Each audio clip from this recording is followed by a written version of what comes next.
What is good, guys? Christian here. Welcome back to another gaming PC build. The goal of this build is to be able to play CSGO at a decent setting and at least be able to achieve around 60 frames per second.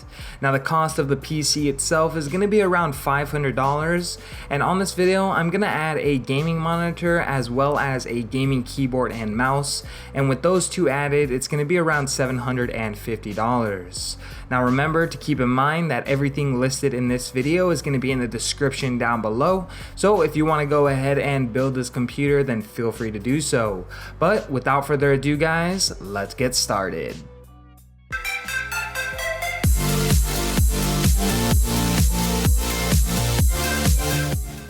Alright guys, as always we choose the case, and for the case I went with the Corsair Carbide Series Spec 1 mid-tower gaming case.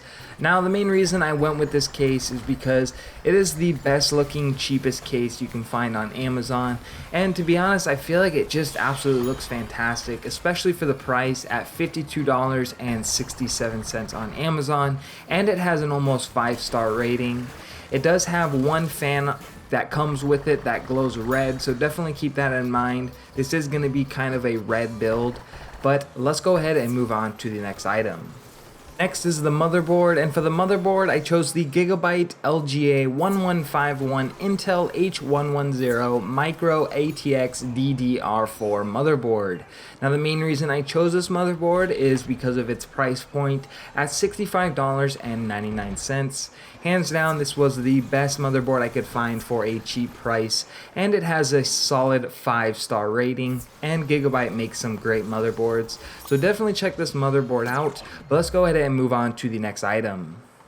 With every motherboard comes the RAM, and the RAM I chose for this build is the ADATA XPG Z1 DDR4 2x4 GB kit. Now the main reason I chose this RAM is because of its color scheme. It is a nice red, and to be honest I like the slits it has on it. It reminds me of the grill of the case we chose, so I feel like this is the perfect RAM for this build.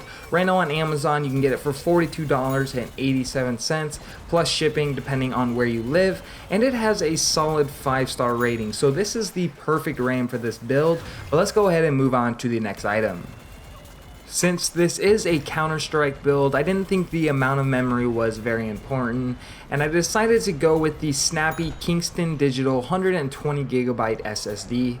Right now you can get it on Amazon for $43.98, and it has an almost 5-star rating based on 3,600 customer reviews. I feel this is an absolutely great price for an SSD, and even though this is a budget build, your computer is still going to be very snappy, so that is the main reason why I chose this SSD. But let's go ahead and move on to the next item. Since the components aren't going to need very many watts, for the power supply I chose the EVGA 430 watt power supply. Right now you can get it on Amazon for $29.99, which is the main reason why I chose this power supply.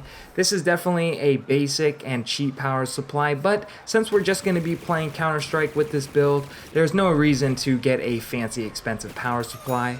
It has an almost 5-star rating on Amazon based on 1,200 customer reviews, so definitely check it out.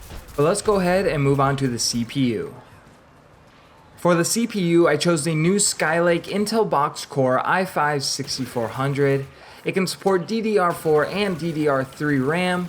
It can display a resolution up to 4K, and it has Intel Turbo Boost technology.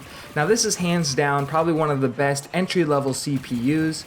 Right now you can get it on Amazon for $184.99, and it has a solid 5-star rating. So you just can't go wrong with this CPU. But with every CPU, it needs a cooler, so let's go ahead and check that out. Since I wanted to make this build a cheap build, instead of going with the common 212 EVO for the CPU cooler, in order to save myself a few bucks, I went with the Cooler Master Hyper TX3.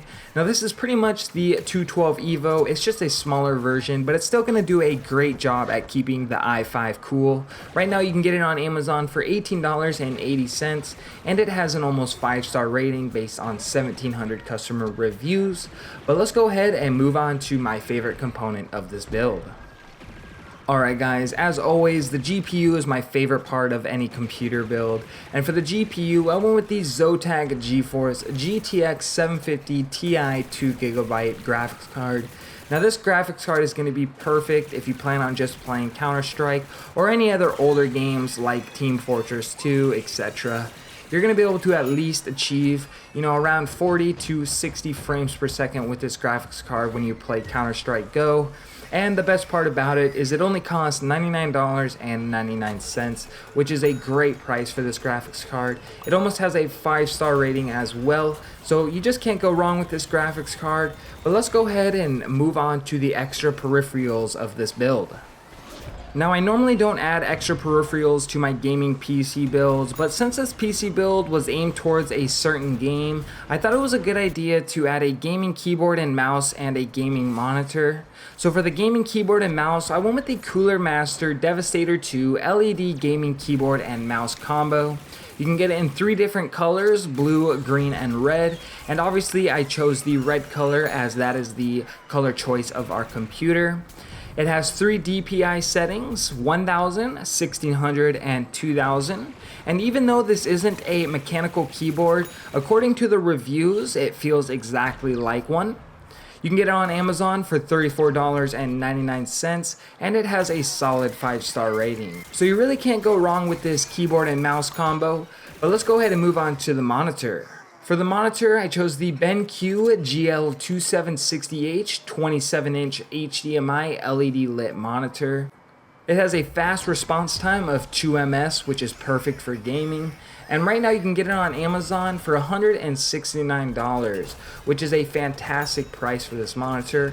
It also registers at 60 Hz, and it has an almost 5-star rating.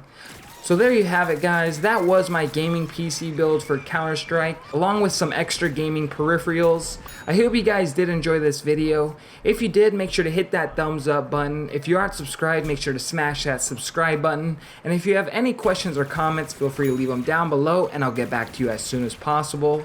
But if anything guys, I will see you in the next video.